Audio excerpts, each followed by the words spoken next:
¿verdad? Y ahora vamos a ver la comunidad o comunidades de Roma y algo de la colecta, ¿sí? Entonces voy aquí a presentar, a compartir pantalla. Y entonces aquí estamos con la comunidad de Roma. Esta pues es una comunidad bastante diferente a las otras. ¿En qué sentido? Primero, pues que está nada menos que en Roma, que es la capital del Imperio Romano. Y además es una comunidad que Pablo no fundó. Y Pablo no la conoce, no la ha visitado. En su carta a los romanos tiene planes de ir a Roma. Mejor dicho, tiene planes de ir a España. Pero para ir a España tiene que pasar por Roma.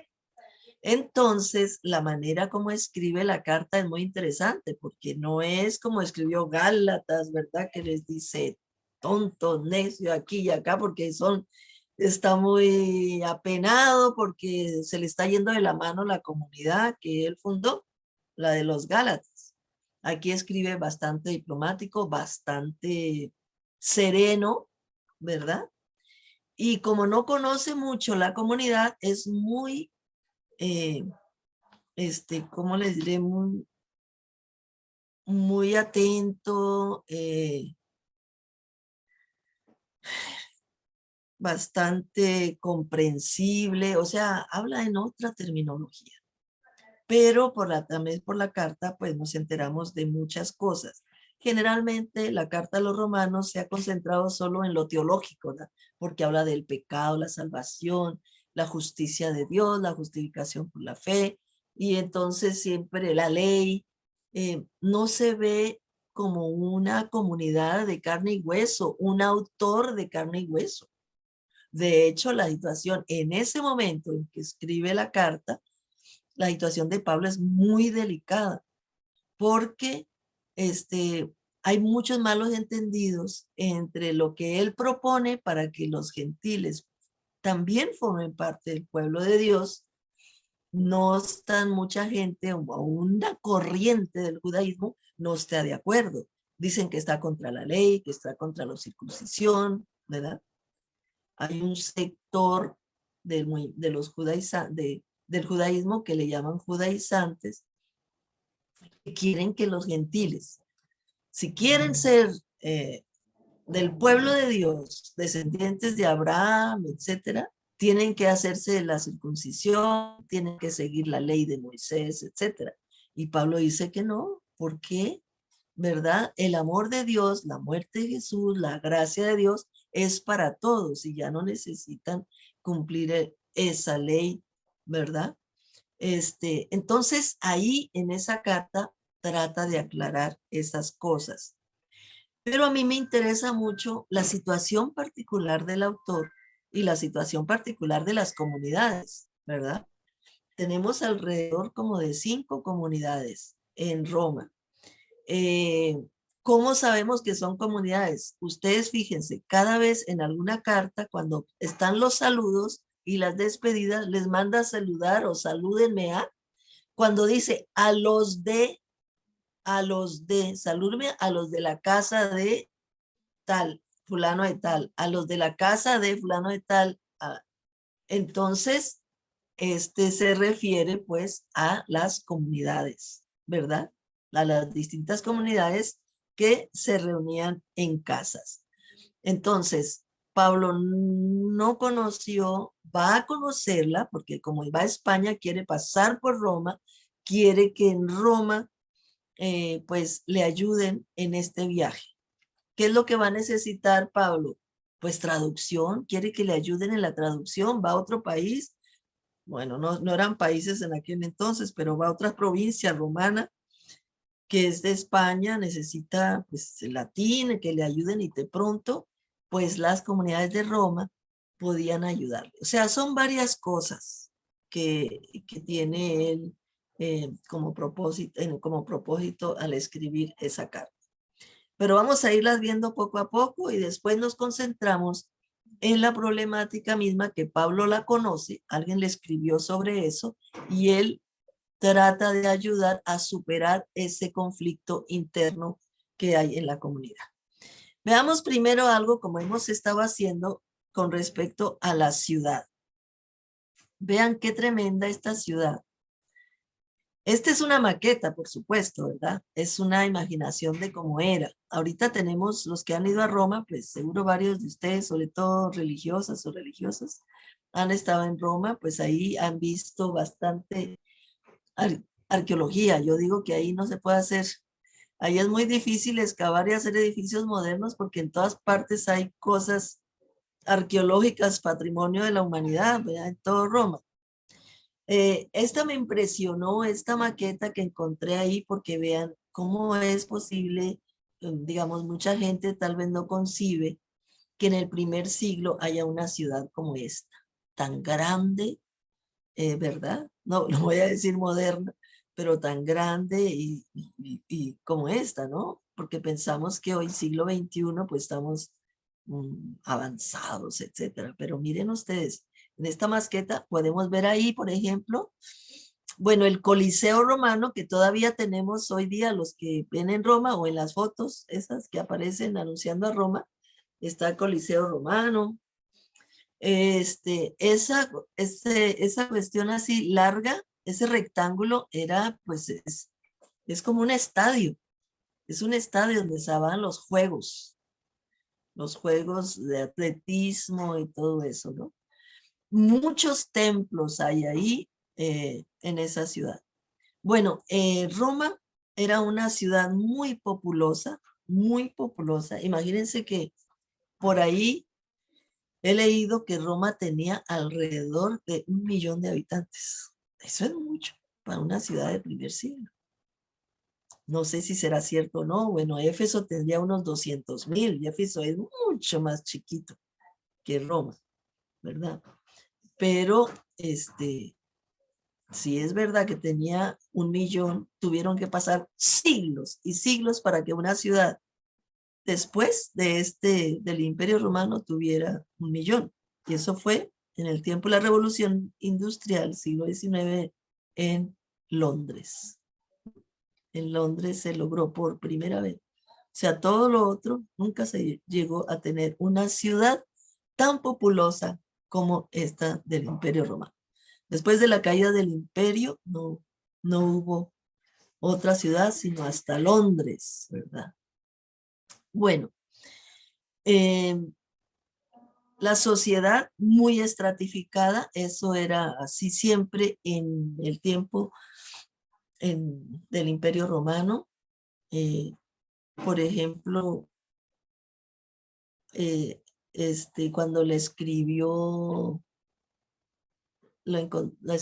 Plinio, ah, dando consejos a alguien de Capadocia, por allá de Bitinia, o cuando le escribió, que ya se me olvidan los nombres, es la edad, hermanos. A Perdón. Trajano. Le escribió a un gobernador de por allá, le estaba dando consejos y le dice, ten cuidado, trata bien a los ricos y también a los pobres, pero nunca los mezcles porque nada hay peor que la igualdad. Nada hay más desigual que la igualdad, ¿no? Entonces, imagínense ustedes, el movimiento de Jesús, hablando de que todos somos iguales ante Dios, es contracorriente frente a una sociedad tan estratificada como la sociedad romana, ¿verdad? Incluso en el tiempo de votaciones, pues la democracia que había, votaban primero de acuerdo a las propiedades que tenían, de acuerdo, así van hasta los pobres libres, ¿verdad? Porque solo los libres votaban. Era una sociedad esclavista, el sistema de producción era esclavista, muchos esclavos, aunque la gente pobre, pues la gente digamos, comerciantes así, pues sí, tendrían un solo esclavito por ahí, porque también costaban plata. Pero la gente rica, senadores, secuestres, todos esos de la élite, tenían muchos esclavos. La sociedad, domésticos, ¿sí? Que están en la casa o que se encargaban de la administración. y había los esclavos que estaban en las minas, en los campos, trabajando carreteras. Esos sí eran bastante explotados, sobre todo lo de las minas y campos, ¿no? Entonces toda la producción pues era esclavista. Roma vive de los impuestos y tributos que tenían que pagar todas las provincias, ¿no? Y también pues de cada conquista que hacían, ¿verdad? Los saqueos, aquellas que no querían someterse a Roma, pues los saqueos, todo eso, ¿no? Que todo imperio tiene. El imperio era muy celoso de sus dominios en todas las provincias, de manera que para controlar cualquier revuelta, cualquier cosa de provincias y de ciudades, tenía siempre en las fronteras o dentro o al interior de la provincia el ejército. Ustedes ven en el Evangelio, pasan cada rato, pues ahí tenemos de centuriones o así, ¿verdad? Constantemente soldados. Cuando Cornelio, digamos, en el capítulo de Hechos de Cornelio, mandan llamar a Pedro para que le hable a Cornelio, que era un militar, y pues mandan ahí a un soldado. Siempre hay bastantes. ¿Esto por qué? Porque Palestina, Siria-Palestina era una provincia y era pero más de estatus vasallo ahí por tantas revueltas que hicieron los judíos. Entonces ahí pues estaban muy presente el ejército romano, ¿no? En las películas ahí vemos por todas partes, ¿no? El ejército. Y en ciudades libres como Éfeso, por ejemplo, estaban en las provincias, esperando cualquier revuelta para caerles. Eh, ¿Cómo sabemos eso? Imagínense ustedes, en Hechos de los Apóstoles, cuando en Éfeso estaban los alfareros construyendo esos templitas de la diosa Diana y que Pablo empezó a criticar de que no eran dioses, entonces los dueños de todas esas y artesanos empezaron a decir, pero si nosotros, si van a difamar a la diosa Diana o Artemisa, ¿verdad? Porque Diana es la romana y Artemisa es la griega, la misma. Entonces vamos a perder dinero. Entonces empezaron a hacer el tumulto y hacer que toda la gente dijera, Artemisa es la diosa de Éfeso, Artemisa, y por 2 horas ahí en el estadio, ahí en Éfeso. Y cuando viene un escribano y dice, cállense, cállense, váyanse, no vaya a ser que nos confundan y vengan aquí los romanos y acaben con nosotros. Vean, y era una ciudad libre. Y eso lo leemos en Hechos, que eso nos da a entender el gran poder de Roma sobre las ciudades, tanto libres como colonias de Roma. Colonias, pues es que ahí están mismo porque pertenecen a Roma. Y el ejército es impresionante. Las legiones de 6,000 soldados y compuestas por los centuriones y bueno, tantos, había muchas legiones, ¿no? Y fueron cuando la toma de Jerusalén, fueron las legiones, como 3 legiones, como Vespasiano y otro, que entraron en la ciudad, nadie podía entrar porque estaba en lo alto, y en 3 cercos o 4 cercos, lograron, lograron tomar la ciudad de Jerusalén. Bueno, esto que estaba diciendo podemos verlo en imágenes. Vean, aquí está el Coliseo. Hoy día ustedes pueden observarlo, ¿verdad? En ese Coliseo tenemos que reconocer que tenemos mártires, ¿no? En el tiempo de Nerón, en el tiempo de Domiciano, del emperador, hubo mártires. O sea, porque las persecuciones se arreciaban en un tiempo, en otro no, disminuían y así. ¿Y cuáles eran los castigos que daban a los cristianos? Pues unos era echarlos aquí a ser comidos por las bestias, ¿no? Leones y de todo, que ponían ahí, otras ser quemados vivos, ¿no?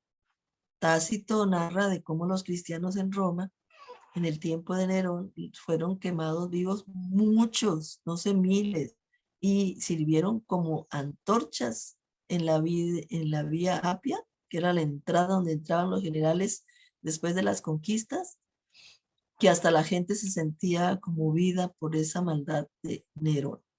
Entonces, ahí tenemos ese Coliseo. Eh, bueno, es otra partecita de Roma con este río, porque por acá, lo puse porque por acá está un barrio que se llama Trastevere, donde los cristianos tenían alguna de las comunidades. Aquí tenemos también, mira, la sociedad estratificada, tenemos las élites, ¿verdad? Que son de los ciudadanos romanos, pero primero está el emperador, luego los senadores, ecuestes después, que eran los oficiales militares, la gente rica después, que le llamaban decuriones, ¿verdad? Y eran ciudadanos. Después tenemos no ciudadanos, pero que tenían cierta riqueza, ¿verdad? Hombres libres. Después tenemos libertos, los que compraron la libertad. Después vienen los esclavos. Y aquí mujeres libres, ¿verdad? Lo ponen en esta mujeres libres. Vean el nivel de las mujeres libres. La mujer, a pesar de eso, pues derechos no tenían porque no votaban ni las mujeres, ni los esclavos, ni los que no eran ciudadanos de la ciudad. El comercio era muy importante y quería yo sacar algunas imágenes que saqué de internet y ponerlo porque varía la composición. La composición de las comunidades, pues, era de comerciantes muchas veces, artesanos. Y, la comunidad de Roma más grandecita o a la cual, o varias comunidades están ubicadas por ahí.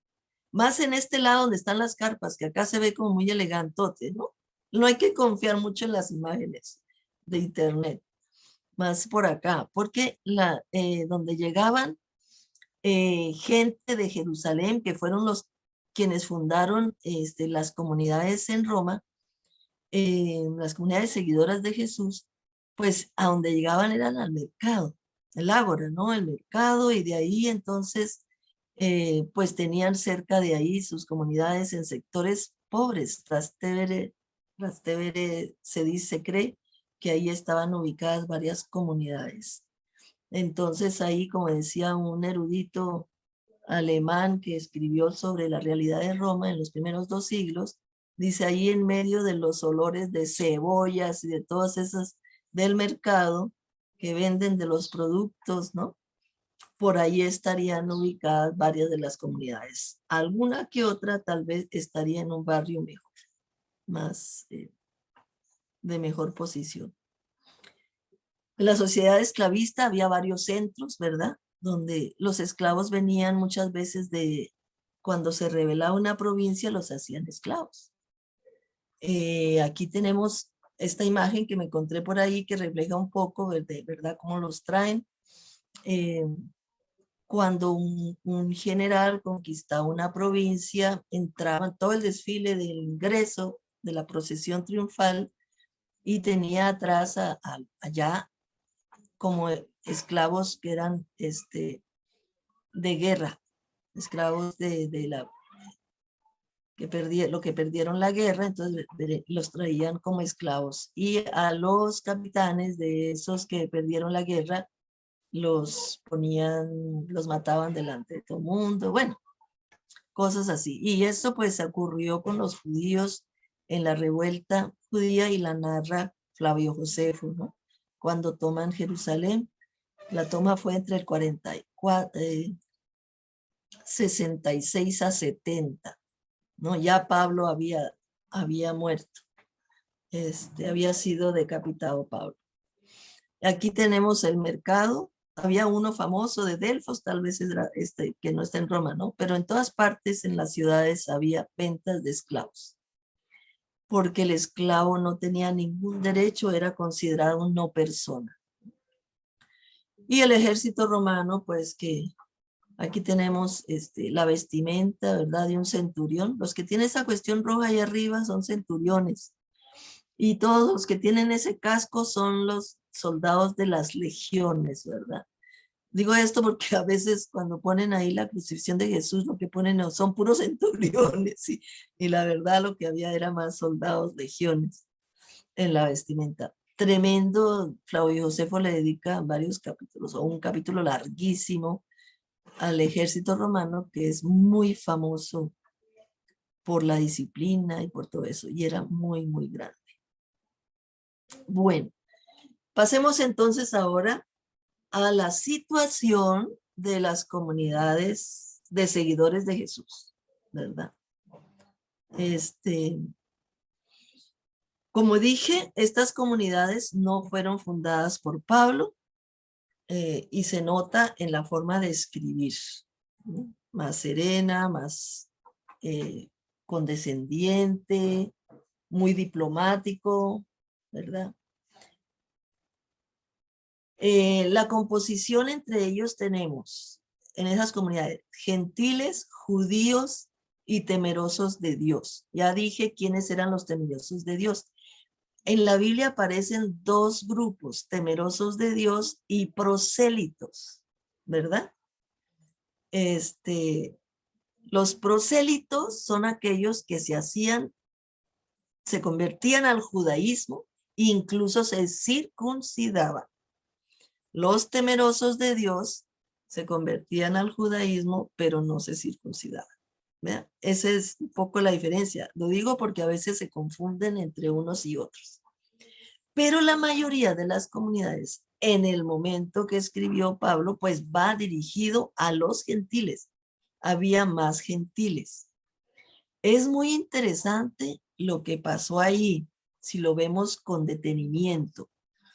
Resulta, ustedes saben, que en el 48 narra Suetonio que el emperador expulsó a los judíos de Roma en un decreto de Claudio, el emperador Claudio. Entre esos expulsados, cristianos judíos, o judíos convertidos al cristianismo, entre ellos estaba Aquila y Priscila, ¿verdad? Esta pareja que aparece en varias cartas de Pablo y en los saludos en el capítulo 16 de esta carta. Entonces fueron expulsados porque pues Claudio, en ese decreto se dice por un tal Crestos, como la E y la I en latín estaban en posición pues a veces ambigua, se cree que era por un tal Cristo. Entonces, seguramente ya había discusiones entre los judíos sobre este Jesús, ¿verdad? Y seguro eran discusiones muy fuertes porque para que haya un decreto del César, de Claudio el emperador para expulsar a los judíos, ellos fueron expulsados varias veces, pero volvían rápido porque los volvemos a tener. Entonces, salieron, pero cuando Pablo escribió la carta, bueno, el decreto es como del 48, cuando Pablo escribió la carta, alrededor del 58, 10 años después, ya está lleno de judíos también, ¿sí? ¿Por qué? Manda saludar en la carta a Priscila y Aquila, combatientes que me defendieron, etcétera, etcétera, ¿no? El capítulo 16 es muy importante. En los saludos describimos muchas cosas, descubrimos muchas cosas con el respecto de la comunidad, de las comunidades romanas. Entonces, imagínense, cuando se fueron los judíos, pues la mayoría ya de las comunidades cristianas eran gentiles. ¿Qué pasa cuando llegan? ¿Qué pasa cuando llegan los judíos? Ya los líderes, pues ya llegan como nuevos otra vez, ya habían perdido su liderazgo, ¿no? Entonces vamos a tener cierta dificultad entre ellos. ¿Y por qué digo que la carta va dirigida a gentiles? Porque lo dice en el primer capítulo de Romanos. Dice, es muy larga el saludo de introducción, porque mete mucha teología, muchas oraciones subordinadas, etcétera. Pero ahí descubrimos que dice a ustedes que son gentiles, ¿verdad? O no judíos, pues. Otros que dicen paganos, pero como que la palabra pagano es más despectiva, ¿no? Entonces, tenemos una situación un poco así en cuanto al liderazgo. La carta va dirigida a los gentiles, pero ya hay judíos que regresaron después de haber sido expulsados y pues otros judíos, porque ellos siempre llegaban al mercado, llegaban a comercio a la capital, ¿no? Roma era la capital y todo el mundo quería conocer Roma. Bueno, eso vamos a tener muy presente cuando analicemos el capítulo 14, que es el que quisiera que viéramos nosotros. Bueno, ¿quiénes componían la comunidad, las comunidades? Igual que en las otras partes, eran pobres, había esclavos, había libertos y algunos libres seguramente, ¿verdad? Personas libres y uno que otro de posición acomodada también, como en cualquier otro. Estos serían los benefactores o las benefactoras. ¿Sí? Ciudadanos romanos posiblemente también, pero tenían que ser pobres, ¿no? Ciudadanos romanos pobres. Esa era más o menos la composición. Y parece que no querían pagar impuestos, porque dice, paguen sus impuestos, ¿verdad? Pablo conoce varias personas de la comunidad y conoce muchas mujeres. Como les digo yo, el capítulo 16, pues las mujeres lo estudian mucho porque al mandar a saludar a tantas personas, dentro de todas las personas, la mitad, casi la mitad, son mujeres, mujeres líderes. Y ahí tenemos a una mujer, a Febe. No la mandas a saludar, sino que dice, les recomiendo a Febe. Febe es una diaconisa que está en Cencreas, en Corinto, ¿verdad? En el puerto de Corinto, por allá. Y ella es una benefactora, aparte de diaconisa de la iglesia de Cencreas. Y ser benefactora es que tiene algo de plata. Y Pablo parece, hay unas buenas argumentos, o hay gente que fundamenta que Febe fue a Roma y era la que tenía la carta y que Febe era la que iba a llevar esa carta. Febe posiblemente es la que estaba interesada en financiar el viaje de Pablo a España. Pero como quería pasar por Roma, saludar a las comunidades y dice que me ayuden en el viaje, que me encaminen. Dice que me encaminen. Y encaminar significa pues que me ayuden en el viaje, tanto con traductores como pues con alguna ayuda económica, ¿sí? Que se solidaricen con él en este proyecto de fundar iglesias en ese lugar. Ahora,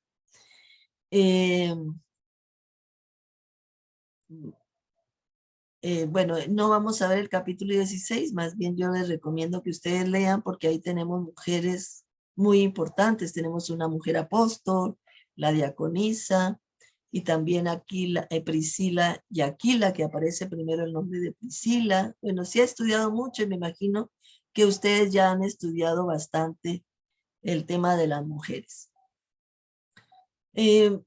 Parece ser que la comunidad de Roma no tiene muy clara la posición de Pablo. Lo que ha oído son un montón de cuentos desde Jerusalén, porque es en Jerusalén donde está este grupo conservador que quiere que los judíos se circunciden y sigan la ley judía, la ley de Moisés. Entonces lo que han oído es que Pablo está en contra de la ley, que Pablo está en contra de la circuncisión, etcétera, ¿verdad? No ha oído con claridad cuáles son los argumentos de Pablo para esa posición, ¿no? Entonces, Pablo lo que hace es, dedica muchísimo, ¿verdad?, a aclarar eso, ¿verdad? Que no solo son pecadores los gentiles, también los judíos. Y no solo los judíos son acogidos por Dios, también los gentiles. ¿Por qué? Porque es por gracia, no por seguir ninguna ley, etcétera. Tiene argumentos increíbles, ¿no? Pablo es un gran analista y él, bueno, era un misionero, ¿cierto? Más que todo. Pero logra con su retórica y su argumentación, logra poner en claro lo que significa, ¿verdad?, todo esto. Bueno, como dije, Pablo escribe desde Corinto, desde la iglesia de Cencreas, ¿verdad? Y Febe la diaconisa. Entonces, ¿cuáles problemas tenemos? Y ahorita los vamos a ver más detenidamente. Los problemas que tenemos entre los hermanos y hermanas en Roma son por cuestiones culturales, ¿verdad? Son prácticas culturales. Son por formas de culturales religiosas, ¿verdad? Tenemos, como digo, judíos temerosos de Dios y gentiles. Entonces, cada uno adora a Dios de una manera diferente, ¿verdad? Son prácticas diferentes y muchas de esas son costumbres culturales. Entonces, vamos a ver ahora,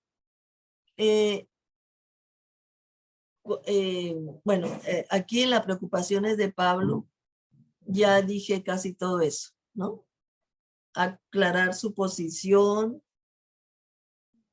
que está delicada frente a los de Jerusalén. Una corriente del judaísmo está en contra de su posición en cuanto a la incorporación de gentiles. Él lo explica muy bien teológicamente. Imagínense que utiliza desde el capítulo 1, después de los saludos, hasta el capítulo 11 para explicar teológicamente eso.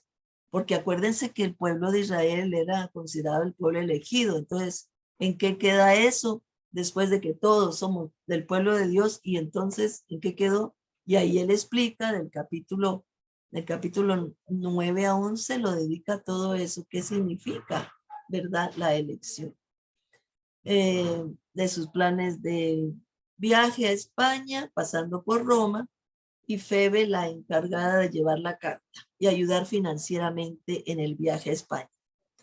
Cabe decir aquí que una persona que lleva una correspondencia a otra persona tiene la obligación de explicar también si no se entiende algo, ¿no? Eso por ahí lo leí. Entonces es muy interesante que Febe tuvo que haber tenido grandes diálogos con Pablo para poder entender bien la carta a los romanos. Ahora vamos ya directamente al capítulo 14 para ver el conflicto que existe al interior de la comunidad. Está en 14, es bastante, le dedica todo un capítulo y 13 versículos del siguiente capítulo, ¿verdad? Ya seguro lo han visto. Unos comen carne y otros no comen carne. Pero no me refiero, aquí no se trata de la carne como en Corinto, porque en Corinto la mayoría son gentiles, son paganos. Aquí es entre judíos y gentiles, o temerosos de Dios, que son muy judíos, ¿verdad? En su religiosidad, y no judíos o gentiles, ¿no? Entonces, unos comen carne y comen vino sin problema, porque pues en Cristo se sienten muy libres.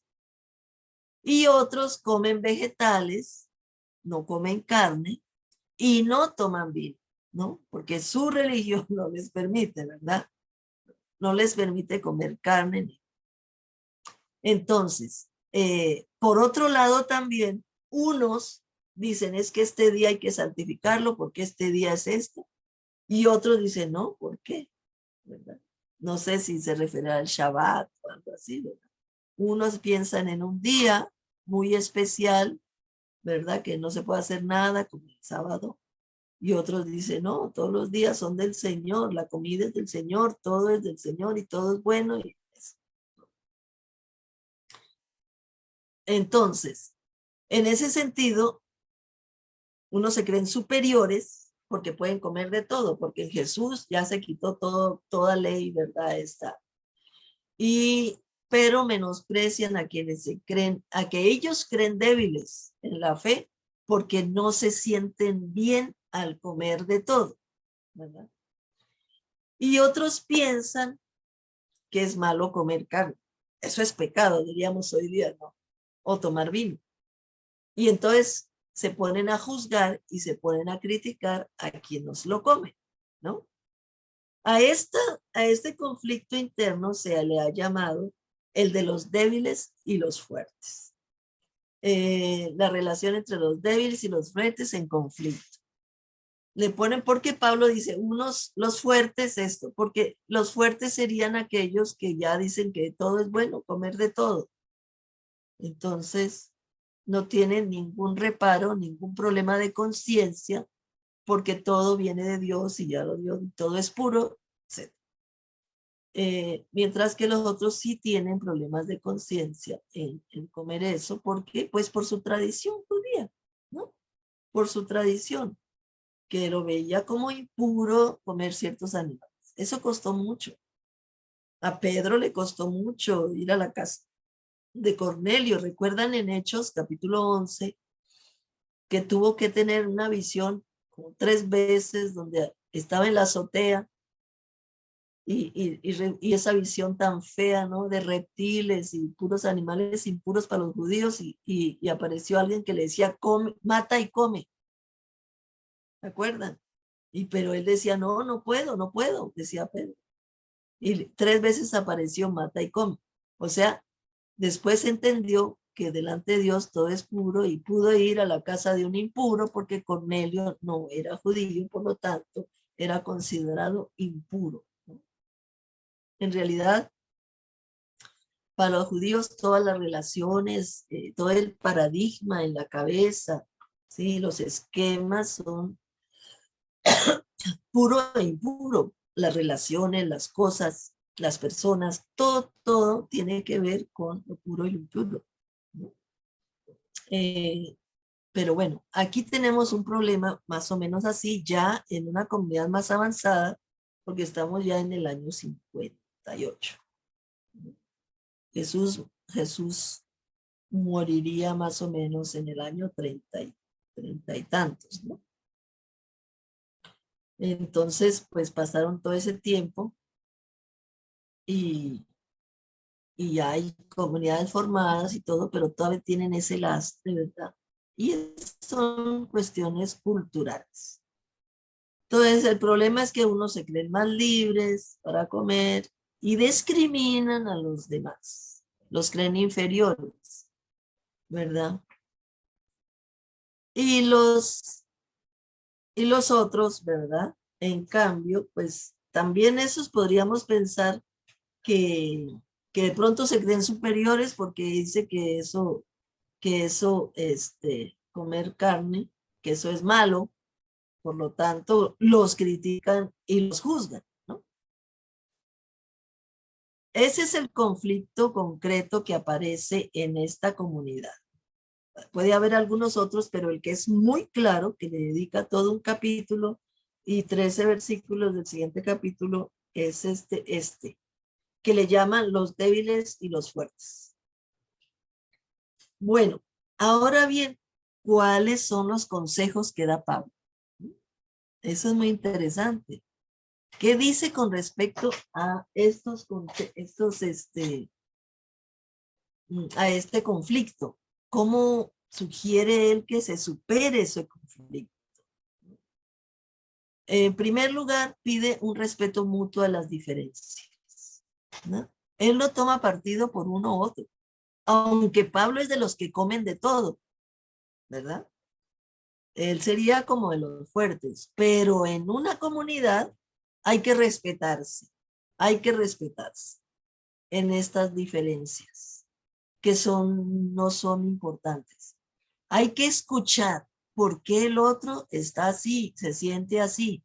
Hay que comprender, ¿verdad? Yo comprendo muy bien la situación, cómo le costó a Pedro y tuvo que tener 3 visiones de que le dicen mata y come, ¿no? Para poder visitar a un gentil en su casa, porque toda la vida se le enseñó que era un pecador, el gentil es pecador, y si uno pisa la casa de un gentil o come junto a la par con un gentil, se contamina y tiene que irse a purificar, ¿no? Hay que entender que desde niños tienen ese esquema cultural muy fuerte, ese paradigma.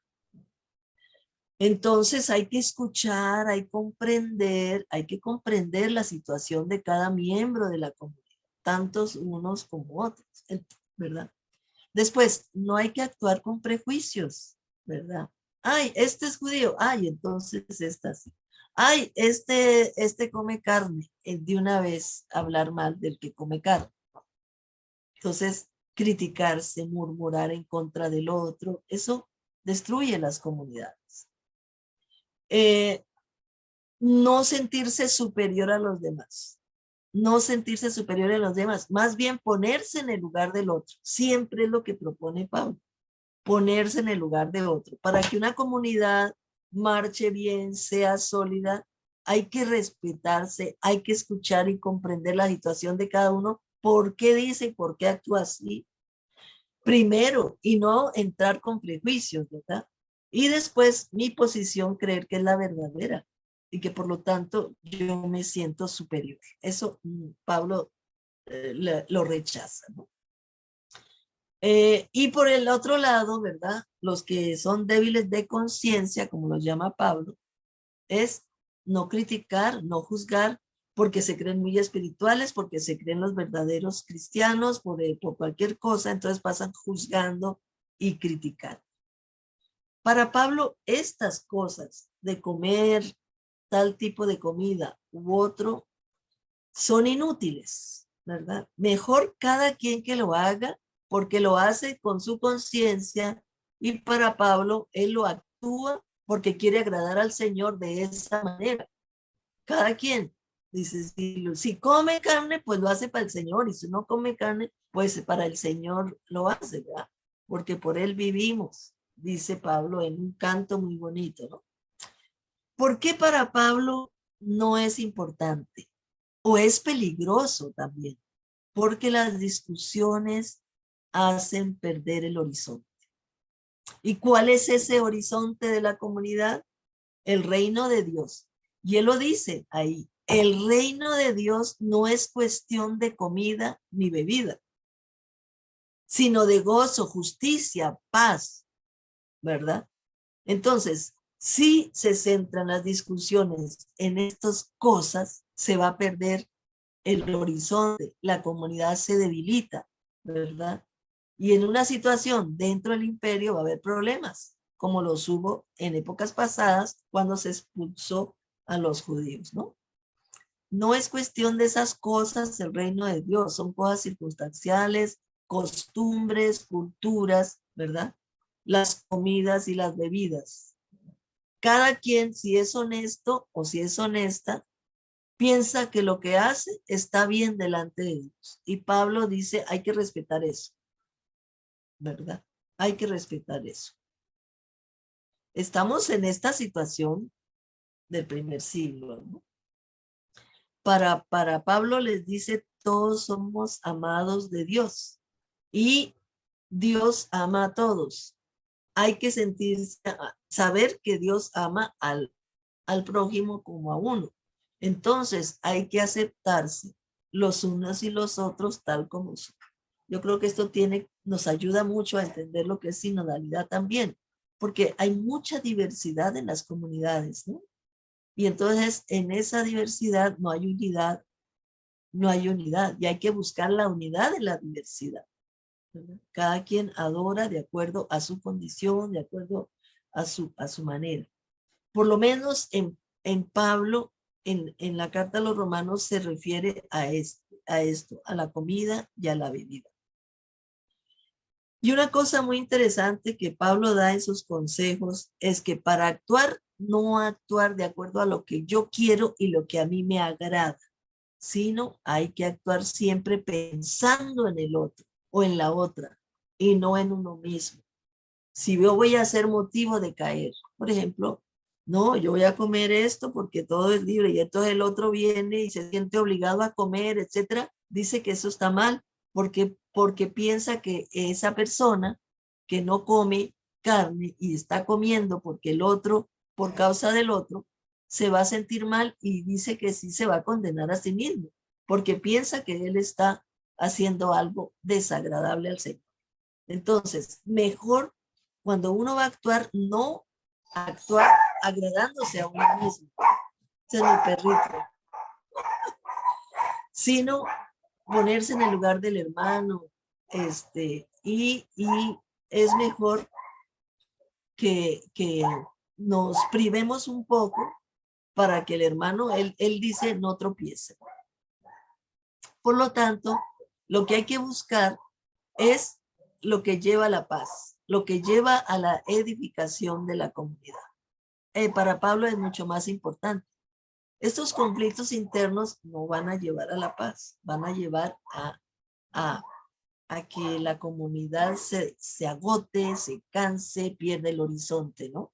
Y no hay edificación, ¿no?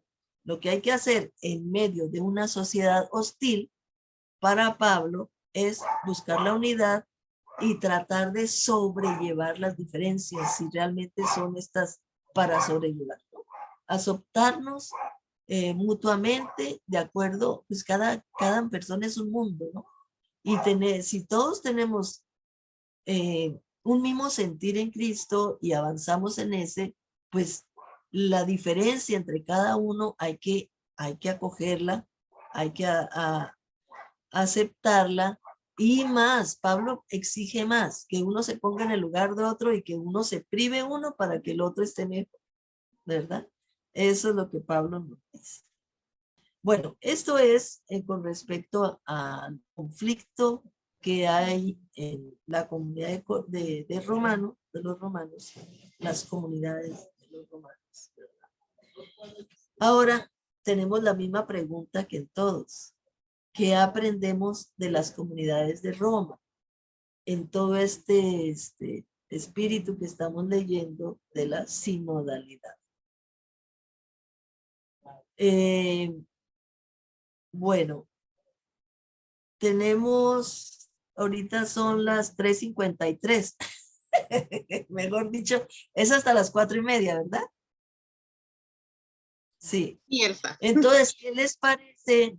Sí, porque el último puntito de la colecta, eso es muy cortito.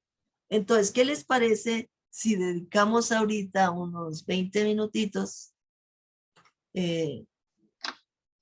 para ver ahora esta otra comunidad? ¿Se fijan que es diferente a la de Filipos, a la de Corintios? Son 3 comunidades, por eso tuve que escoger 3. El padre Laurel me dice, bueno, ¿por qué no Corintios y Romanos, etcétera, ¿no? Pero yo creo que también Filipos era muy, muy interesante porque es una comunidad que entraba con otras realidades. Ok. Démosle unos minutitos para pensar en esta comunidad diferente a la anterior, ¿verdad? ¿Y qué es lo que nos enseña? Pues la carta, los consejos de Pablo, la misma comunidad que nos enseña para vivir pues en sintonía con la sinodalidad que debemos tener al interior de las iglesias.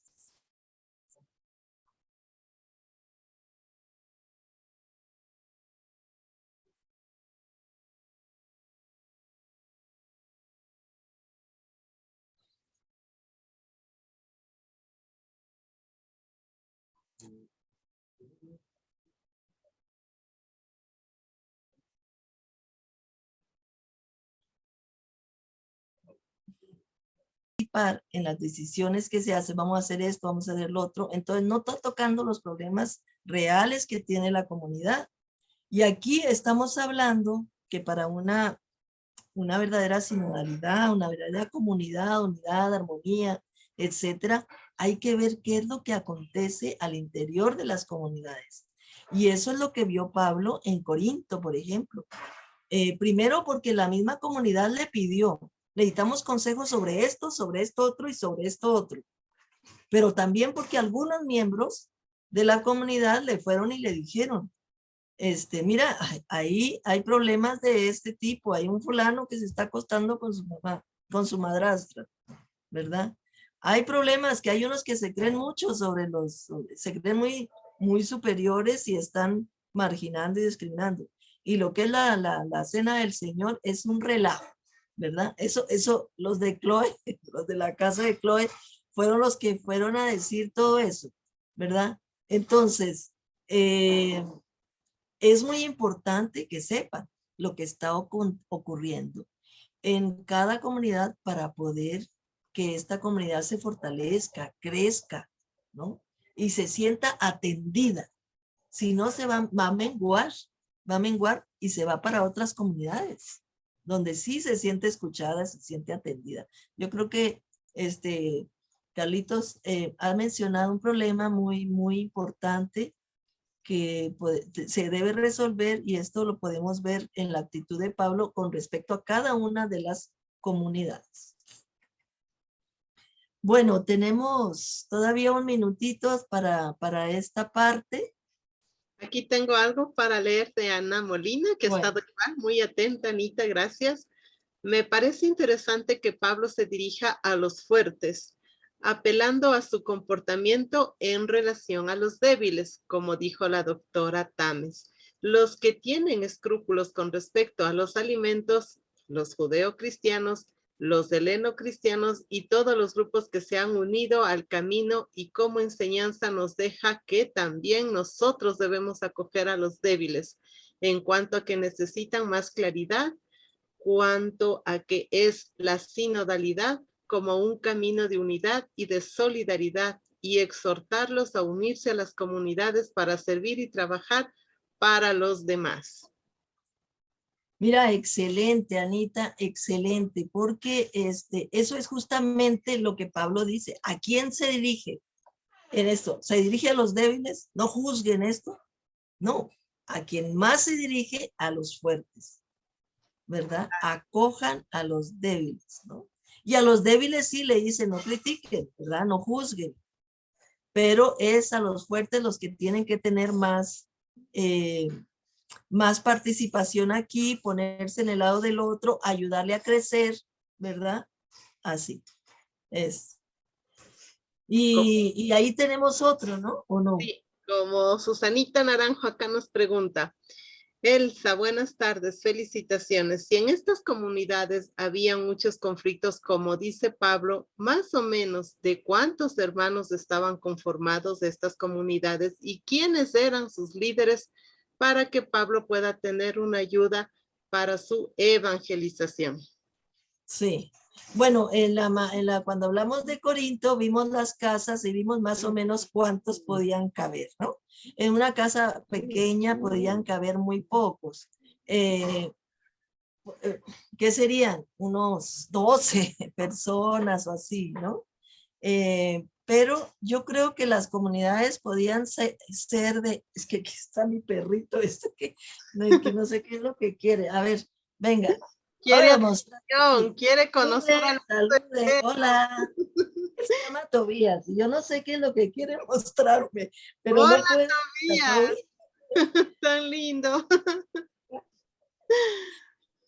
Algo me quiere mostrar. Bueno, entonces,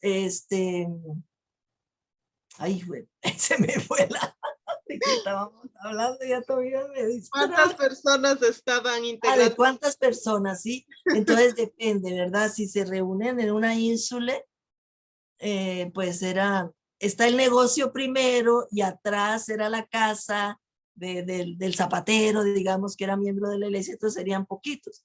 Pero si se reúnen en la casa de un benefactor, una benefactora, ya cabían un poquito más.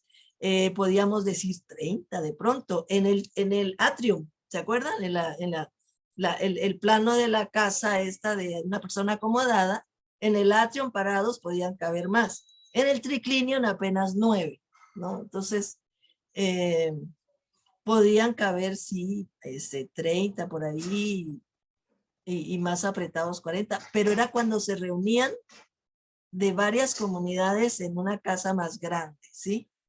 Esta es más o menos lo que los investigadores dicen. Entre más grande la casa, cabían más. Ahí había como 5 comunidades en Roma, ¿verdad? Que es cuando hablan de los de fulano y sultano, pues, si había, digamos que eran 12 personas por comunidad, 12 por 5, ¿verdad? Por ahí sería, más o menos. A Sí. ver, hagan la cuenta porque yo no tengo la calculadora a mano. Aproximadamente. Aproximadamente. Muy bien, muy bien. Padre Bueno, Lauren, dice algo, pero no se le escuchaba. ¿Qué dice Laurel? 60 dice aquí. Bueno, aquí alguien, Catalina dijo 60. Adivino. Bueno, ¿qué les parece? Porque ya nos queda poquito tiempo. Si yo hablo unas palabritas sobre la colecta, ¿sí? Porque me parece como bonito terminar cómo se relacionan estas tres comunidades y otras comunidades, ¿sí? Entonces voy a compartir pantalla.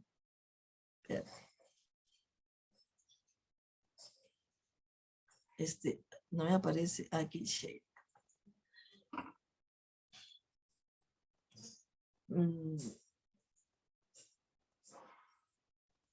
Vamos a ver entonces aquí en algo cortito, ¿no? Algo cortito, para que sepamos que no estaban aisladas las comunidades, porque como Pablo era el misionero, pues Pablo ayudaba a que se relacionaran unas con otras. Él conocía lo que pasaba en una, lo que pasaba en otra, ¿no? Entonces, en este caso, yo quería poner sobre la solidaridad de todas las comunidades con los pobres. Y es el caso que se da con respecto a la colecta. En nosotros lo de la colecta, ¿qué es eso de la colecta? Bueno, eso tenemos mención en 1 Corintios 16, 1 a 4 y en 2 Corintios es donde más tenemos. Todo el capítulo 8 y el capítulo 9 hasta el capítulo 9, versículo 15. Y un poquitito en la carta a los romanos, ¿verdad? ¿De qué se trata esto? Pues Pablo decidió recoger dinero para los pobres de Jerusalén. Y entonces en las iglesias donde él estaba, Tesalónica, Filipos, Galacia, las iglesias que él fundó, ¿verdad? Empezó a organizar esta gran colecta de las iglesias para llevarla a Jerusalén. Es posible que había muchos problemas de Jerusalén en ese momento. Alguien estuvo tratando de analizar cuál, que es que eran pobres. No sé por qué, digamos, pero existe este hecho. Entonces, las que más se solidarizaron, que aparecen aquí, es Macedonia, Tesalónica y Filipos, y también Galacia aparece por ahí, ¿sí? Las iglesias de Macedonia, Tesalónica, eran de gente pobre, fíjese, más pobres que las otras, pero ellos quisieron participar. Pablo les dice, bueno, no, pero ellos insistieron en participar. Y también las iglesias de Corinto, en Corinto es donde más aparece y más cómo se organiza, ¿verdad? Y en Galacia. ¿Por qué esa colecta? Es para los pobres de Jerusalén. Es que yo había dejado esto para que ustedes lo hicieran. Por eso están puras preguntas. Pero como no tenemos tiempo, vamos a decirlo aquí rápido. Ya dijimos que quienes las comunidades que se solidarizan con la colecta. Ahora, ¿cómo se da ese, cómo se organiza? Vieran ustedes que estaba bien organizado en el sentido de que había personas encargadas, era una cosa delicada porque la corrupción siempre existe. Y Pablo está preocupado por eso. Entonces pone personas como Tito, una persona honesta, etcétera, y otros dos que las iglesias elijan, ¿verdad? Para recogerla. Nosotros tenemos, aquí yo apunté en mi otra computadora, lo que dice en 1 Corintios 16, como él dice que se debe hacer. Dice, en cuanto a colecta para el pueblo santo, o sea, para Jerusalén, háganla según las instrucciones que di a las iglesias de la provincia de Galacia. Ahí no sabemos cuáles fueron, pero aquí aparece. Cada primer día de la semana, cada uno de ustedes debe apartar algo, según lo que haya ganado, ¿verdad? No está hablando de diezmos, esto no es el diezmo ni nada, es una ofrenda que van a dar en solidaridad con los pobres de Jerusalén. Pero entonces, para que sea algo sólido, entonces es cada primer día de la semana aparten algo, Y es según lo que hayan ganado, no es una colecta para todos. Si usted no gana mucho, es poquito, si usted gana pues un poquito más, y guardarlo. Y cuando yo esté allá, para que cuando yo esté allá no anden recogiendo colecta ni nada. Pablo lo que quiere es llegar a Corinto y decir, aquí está la colecta. O sea, que ya hermanos de la misma iglesia lo hicieron y ya simplemente se la dan. Dice, cuando yo llegue a Corinto, mandaré a Jerusalén a las personas que ustedes escojan. O sea, cada comunidad va a escoger también personas y les voy a dar cartas para que las lleven junto con la colecta que hayan recogido. Y si es conveniente, pues yo también voy y los acompaño, ¿verdad? Así más o menos está la colecta. Y todo el capítulo 8 también lo dedica a la colecta. Y hay partes muy bonitas. Pero capítulo 8 de Segunda de Corintios, ¿verdad? Que nosotros aquí no vimos Corintios, Segunda, solo Primera de Corintios. Él en el capítulo 8, él está hablando, motivándolos para que se animen a hacer una buena recolecta, porque en Corintio hay gente que tiene más dinero, y dice que allá en las iglesias de Macedonia, que son más pobres, ¿verdad? Han ofrendado generosamente como si fueran ricas, no obstante los sufrimientos que han tenido que pasar. Ellos lo hicieron espontáneamente por su propia iniciativa y nos rogaron que los dejáramos participar. Hasta hicieron más de lo que esperábamos. Bueno, también con esto motiva, ¿verdad? A los de Corinto para que si esos que son más pobres que ustedes han ofrendado, porque como ustedes, ¿cómo no van a ofrendar, no? Y en el versículo 6 dice, hemos pedido a Tito que recoja entre ustedes sus donativos para concluir con la colecta que él ya había empezado a recoger. ¿Verdad? Y, a ver, vamos a ver otro texto interesante. El versículo 31 dice, pidan a Dios que me libre de los incrédulos que hay en Judea y que la ayuda que yo llevo. Es interesante porque eso lo repite en Romanos. Para que la ayuda que yo llevo, ¿verdad? Sea bien, sea acogida. A ver, ¿qué más dice? Luego, van a dar de acuerdo a sus posibilidades. Ustedes ya empezaron a organizarla porque se empezó en Primera de Corintios, empezaron, cuando él habló en el 16, cada primer día de la semana, dice, termínenla de acuerdo a sus posibilidades. Conforme a sus posibilidades. Dios no pide a nadie lo que no tiene. O sea, si hay gente pobre y no tiene, pues no va a poder solidarizarse en esta comunidad de Corinto. Dios no pide a nadie lo que no tiene. Esto es muy importante tenerlo en cuenta, porque esta colecta, muchas iglesias que les encanta pedir plata y pedir plata, ¿verdad? Esas iglesias de televisión, ¿verdad? Que se enriquecen más los pastores que le sacan a la comunidad y así no es esta recogida de la colecta. Es de acuerdo a las posibilidades y la gente que no tiene, Dios no le va a exigir nada. No se trata de que por ayudar a otros ustedes pasen necesidad, se trata más bien de igualdad. Ustedes tienen plata, los de Jerusalén están pobres, están con necesidades, ustedes pueden colaborar, ¿verdad? Eso podríamos interpretarlo de esa forma, ¿no? Ustedes comparten lo que a ellos les falta. Y como dice las escrituras, ni le sobró al que había recogido mucho, ni le faltó al que había recogido poco, ¿no? Entonces, es como dice él, es cuestión de igualdad.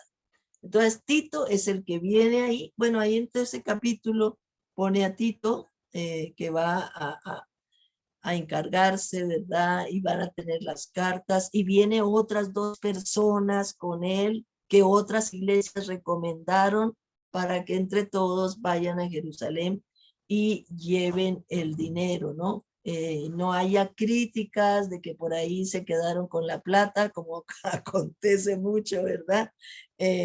Así ha acontecido mucho en muchas estafas aún dentro de las iglesias, ¿no? Aquí todo se hace muy honestamente. Y luego, digamos, eso es con respecto a quiénes son los encargados, la actitud que se debe tener al donar, ¿verdad? Y quién la llevará a Jerusalén. Las personas que las iglesias escogen, Tito y unas cartas que va a ir para explicar, etc. Ahora, nos podemos preguntar, ¿qué pasaría con esa colecta cuando la llevó Pablo? Porque Pablo se unió para llevarla. ¿Cómo sabemos que Pablo fue para llevar esa colecta? Porque lo dijo en Romanos. En Romanos tenemos una mención corta sobre esta misma acción de Pablo de solidaridad, o sea, la colecta. Y esta ocurre en Romanos 14, versículo 30, dice, para que vean la posición tan delicada de Pablo. Hermanos, por nuestro Señor Jesucristo y por el amor del Espíritu Santo, les ruego que se unan conmigo en la lucha orando a Dios por mí. Está muy solemne, imagínense, por el Señor Jesucristo y por el Espíritu Santo, ¿verdad? En la lucha, oren por mí. Es que ya la situación de Pablo con este grupo judaizante, ¿verdad? Está muy aguda, muy fuerte. Le han levantado muchos falsos, diríamos nosotros, ¿verdad? Y entonces él, él quiere seguir adelante yendo a España, pero primero tiene que ir a llevar la colecta. Quiere llevar la colecta a Jerusalén y poner en orden, diciendo que él no está contra la ley de Moisés, que él lo que quiere es que enfatiza la gracia de Dios para que todos los pueblos formen uno solo, ¿verdad? Como hijas de Dios todos. Entonces, con este versículo, de esa manera, ¿verdad? Notamos esa preocupación muy sincera de Pablo. Dice. Y en el 31, versículo 31 dice, pidan a Dios que me libere de los incrédulos que hay en Judea, o sea, en Jerusalén. Los incrédulos, pues, es que posiblemente no son de la iglesia de seguidores de Jesús, no son de los seguidores de Jesús, sino de los judíos, ¿verdad? Que como estos judaizantes han dicho que él está contra la ley, contra la circuncisión, imagínense. O sea, Jesús, porque dijo que se iba el templo, le inventaron ese cuento, ¿no? Iba a destruir el templo y en 3 días edificar, etcétera, y ahí lo mandaron a crucificar. Ahora aquí a que está en contra de la ley y la circuncisión, ¿verdad? Entonces pidan a Dios que me libere de los incrédulos que hay en Judea y que la ayuda que llevo a los hermanos de Jerusalén sea bien recibida. Cuando dice la ayuda que le llevo, le llama a veces gracia, a los sea bien recibida. O sea, tienen que orar para que le acepten la colecta los de Jerusalén, ¿verdad? Eso ya nos dice que la situación está complicada para Pablo. Y termina en el 32, para que si Dios quiere, llegue yo con alegría a verlos a ustedes, o sea, a los romanos, y tenga descanso en visitarlos. O sea, le pide a esta comunidad que escribió la carta que oren para que sea recibida esa colecta que él recibió de todas las iglesias, y que después él pueda regresar tranquilo y pueda llegar de ahí, pasar a Jerusalén, ¿verdad? A Jerusalén, a Roma, para poder visitarlos y después seguir su viaje a Roma. ¿Qué pasó? ¿Qué pasó con esa colecta? ¿La fue recibida o no fue recibida? ¿Qué sabemos de eso? Pablo escribió su última carta esa, ¿verdad? Y lo que sabemos es según Hechos de los Apóstoles, Hechos que nos cuenta nos cuenta que llegó Pablo a Jerusalén y al principio pues trató de convencer que no estaba contra los judíos, hizo él, se cortó el pelo igual que los nazarenos, etcétera, pero ya estaba sentenciado. ¿Y qué hacen? Pues lo cogen preso. Y estuvo 2 años en preso en Cesarea y 2 en otra cárcel, creo que en Siria, y después ahí, ya para el juicio, que querían condenarlo, él, para que no lo condenaran, apeló al César. Cuando apeló al César, pues ya nadie puede hacer nada porque él era ciudadano romano y tenía que tener el juicio en Roma, como dictaban las leyes romanas. Y allí pues nos narra todo este Hechos de los Apóstoles. Ya, ya por esa vía tenemos la información que pues se fue a Roma y ahí tuvimos los naufragios y todos estos relatos que nos cuenta Hechos, y llegó a Roma y llegó, eh, llegó preso, esperando, y ahí termina como un prisionero, ¿no? Termina como prisionero en la carta en Hechos de los Apóstoles. Y ya después supimos por los primeros padres de la iglesia, por fuente extrabíblica, que él murió, él fue condenado a muerte ya en Jerusalén, en Roma, pero porque en Jerusalén no aceptaron. ¿Qué pasó con la colecta? No lo sé. ¿Qué pasó con la colecta? No lo sabemos. Pero en todo caso, Se quedó en camino. quién sabe quién se quedó con ella. Como dicen, ¿dónde está la bolita? ¿Dónde se quedó la bolita? Bueno, es triste esto, en que lo que le pasó a Pablo, pero bueno, lo que aquí queremos ver es, cuando estamos haciendo una perspectiva desde la sinodalidad, esta interrelación entre las iglesias, interrelación eclesial, ¿verdad? Con respecto a la colecta, a la ofrenda que con mucho cariño, con mucho esfuerzo, se recogió en todas esas iglesias de Asia y en Grecia, pues en Grecia y en Corinto, eh, y la llevaron a Jerusalén. Eso dice mucho, ¿verdad? De la solidaridad. Quién sabe cómo actuarían, qué sentirían, pero bueno, fueron tiempos que nosotros no, se guardaron los secretos porque no sabemos más de lo que pasó. Bueno, esto termina aquí.